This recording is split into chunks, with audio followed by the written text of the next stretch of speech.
Wilhelm एक नटखट लड़का था। उसे शरारत करना बहुत पसंद था और वो अपनी मां की कभी नहीं सुनता था।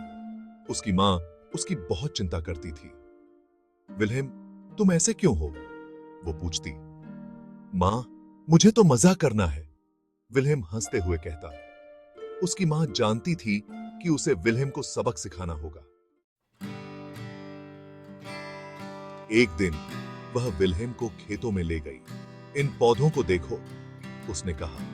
अगर हम इनकी देखभाल करेंगे तो ये सुंदर फूल बनेंगे। विल्हेम ने एक नाजुक फूल को छुआ।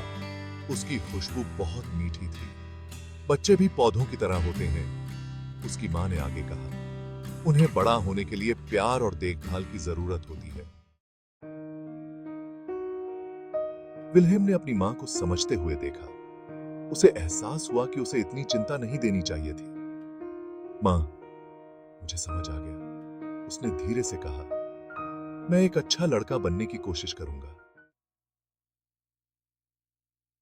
एक वादा।